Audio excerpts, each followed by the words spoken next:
1702, second class offender and decent behavior of a juvenile, sentenced on October 26, 2015. Parole eligibility date 8/28/2019. That was for good time. Full term date 8/27/2024. Does that sound correct? Yes, sir. Okay, Mr. Allen, some of the classes you've taken. I've taken pre-release, living in balance. We had 2 weeks left for living in balance when the coronavirus hit. 2 classes left. We did all the books on it. I've had one of the drug classes, not the good time ones, but the regular that you volunteer for. And I'm in the 12-step. Have you taken any sex offender treatment? No, sir. Why not? I guess I'm on back order. I signed for everything. Okay, so you I haven't. was blind for a while, so they wasn't able to give me no classes for a while. You were what? Blind. What happened? I had some kind of white rare cataracts and the coronas, or whatever you call them, when they had to replace all that in my eyes. With the cornea, is that what you're saying? Yeah. Yes, sir. It says here that you refused to go to sex offender treatment. Is that not correct? I don't remember that. No, sir. That you hadn't had. They asked me about all the things. I told them, I guess I thought I signed the paper for everything. I didn't know. So what's your plans if you were to be released? Go right back to work, stay with my AA meetings at the Rebos Club in Morgan City on 1st Street. And so when you committed these crimes, you were under the influence, or tell me about your crime. I stayed drunk all the time, except at work. I worked. It was at night I would drink, but not in the daytime. And that's when you committed this crime? On the weekend, yes. Yes, sir. Do you remember it? Can you tell me about it? I was drunk and my granddaughter climbed in the bed. And She said I touched her. I don't remember it, but she wouldn't lie. Did a little bit more than just touch her, right? What they were telling me, they said I touched her and took my pants off.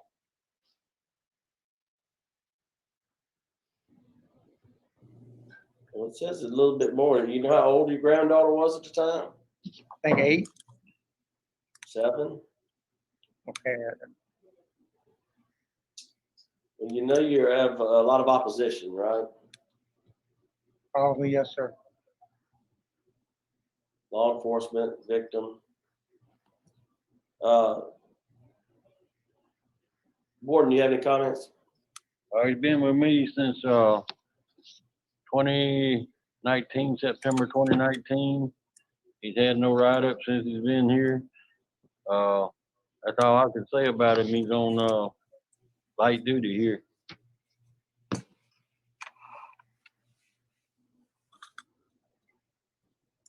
Light duty. What happened in light duty? That was- Because his eyes. Yes. Guys. Yes. Well, like I said, you know your rap sheets, it doesn't look very good as well. But I have no further questions, Mr. Jones. Afternoon, Mr. Allen. Yes, sir. How old were you when you committed the manslaughter on your son? 19.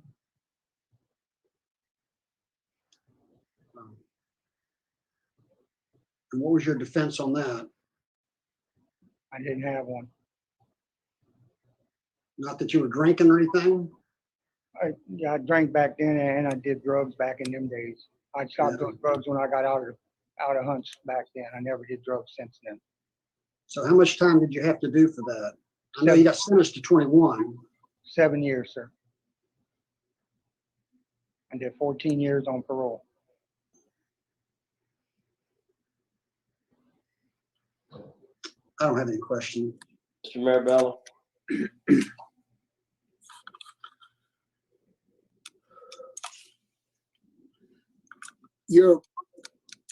the documents suggest that you refuse, as Mr. Kelsey asked you, the documents suggest you refuse to take the sex offender programs. You don't remember refusing to take that? If that was the mental health, I'd refuse mental health. You know, one of the significant things that law enforcement and judges and parole boards look for people who've been convicted of sex offenses is that they've done that treatment, sex offender treatment. Did you not realize that that was a critical part of your rehabilitation? No, sir. No one's ever suggested to you that you need to take sex offender treatment? No, sir.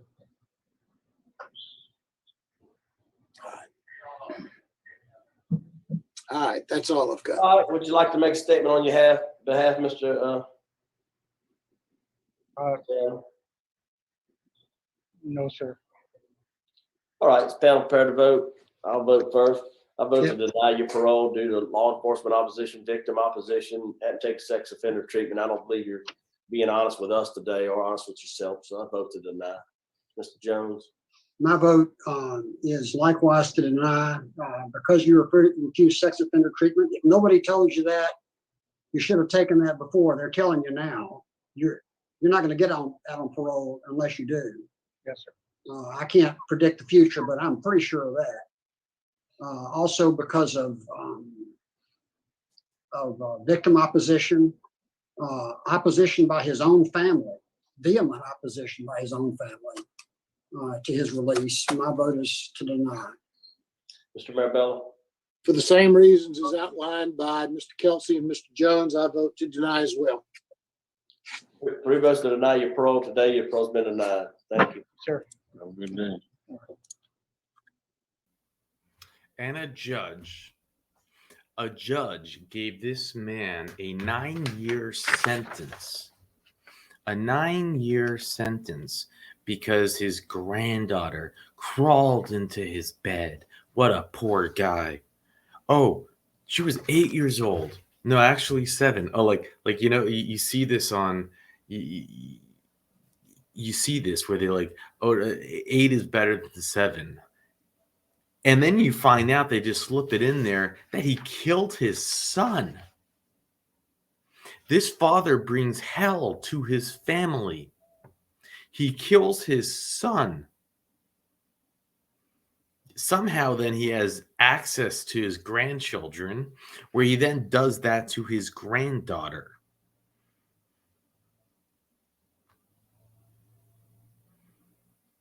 But what's more sick?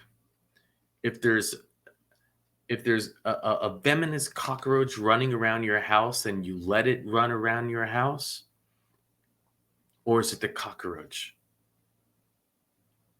Is it the prosecutor, the DA, the judge that failed us? Because obviously this creature is broken. This creature has no business being in society. Yet, even after a judge would see that he only spends a mere 7 years locked up for killing his own son, where there's no excuse, even here he says there's no excuse, and he got 7 years? I wish I had information to share. There's nothing, because, you know, what's the big deal? You would think a story of a father killing his son would at least make a headline somewhere. You would think then that same father, who's a grandfather who does that to his little 7-year-old daughter, would then make a headline somewhere.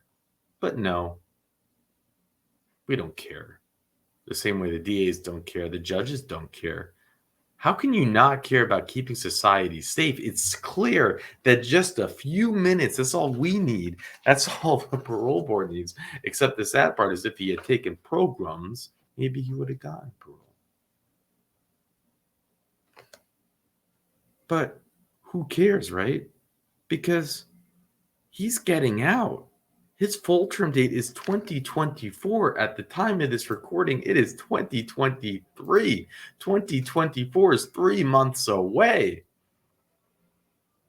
And in his lifetime that we have on record, he took his son's life and he completely wrecked his granddaughters. That we have on record. And a judge, a DA finds it that it makes sense to give this man a sweetheart sentence. All he has done is brought a path of complete destruction. His family is vehemently opposed. Why would he get out? Why would he ever? And he will be out. And he's a young guy.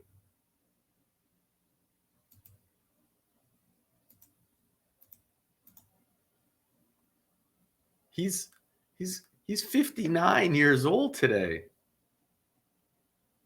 Today. He'll be 60 when he gets out. Maybe still 59, actually. That could be decades of how many more lives is he going to have to physically take? How many more children is he going to have to hurt? This is his grandchild we're talking about. He's refusing to even get psychological help. He's refusing to even take programs. This is not that I think it would make a difference, but you're literally what you've done, judge, NDA, or who the parties involved, is you have kicked the ball down the road, but not even for a meaningful amount of time. You've kicked the ball down the road for 9 years. Why? How is that keeping your constituency safe? You are voted into office to serve and to protect, right?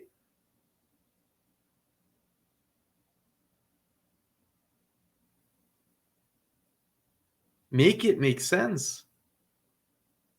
Someone make it make sense. How can it be so clear and obvious to this the run-of-the-mill person like me and you who watches this and says, how is this possible? He took his son's life before he committed this crime. He served 7 years for taking his son's life.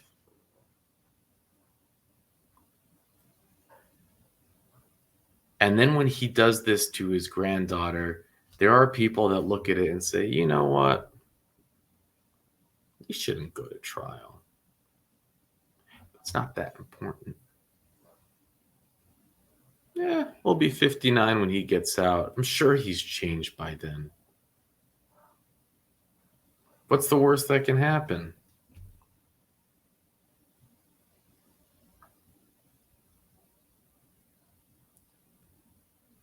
You can't.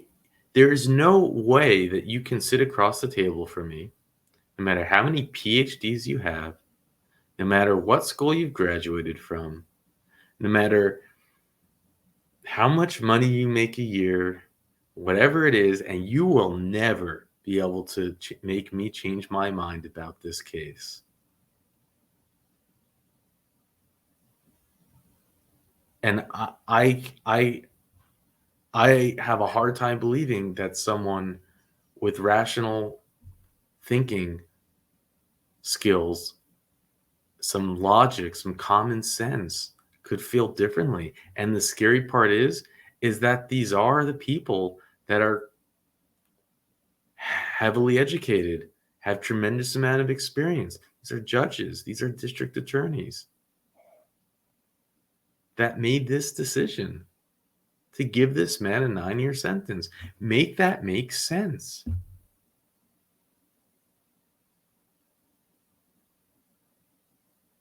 You can't. And again, this is why I do this, because we can't just bury our heads in the sand. It's madness. This is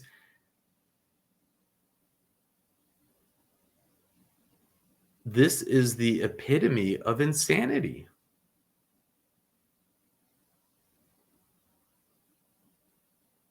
Who benefits from this? The publicly traded prison systems don't benefit. Man, they'd make more money if he'd have a life sentence.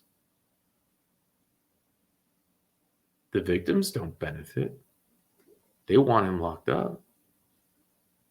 The future potential victims, well, clearly they don't benefit. So who benefits? The only answer that I can come up with is that it was the justice system. They have a lot on their dockets. They don't want to go to trial.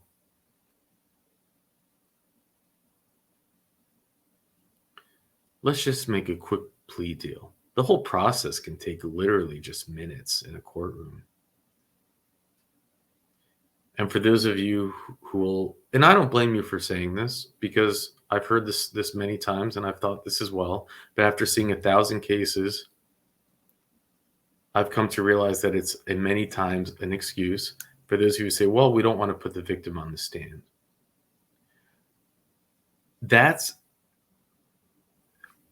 an excuse that I believe is in many cases one that is used by the assistant DA as an excuse to not go to trial.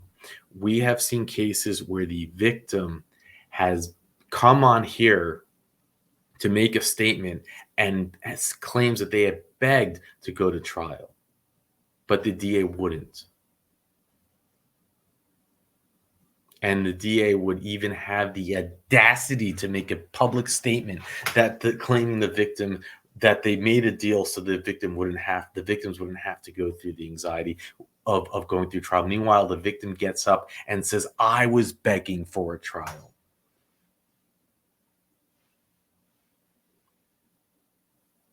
If he had taken a life, would they have said the same thing? We don't want to go to trial because we don't want to put the children on the stand? No. They don't make that excuse then. They'll put the children on the stand. They'll put the children on the stand, and even if that man who took their mother's life wants to be their own attorney, they'll even let that person question his own children. We've seen that. But the court system views the taking of a life as different versus the complete destruction of a child's innocence. But this is why we do this. It's madness. With that, I'll let you go.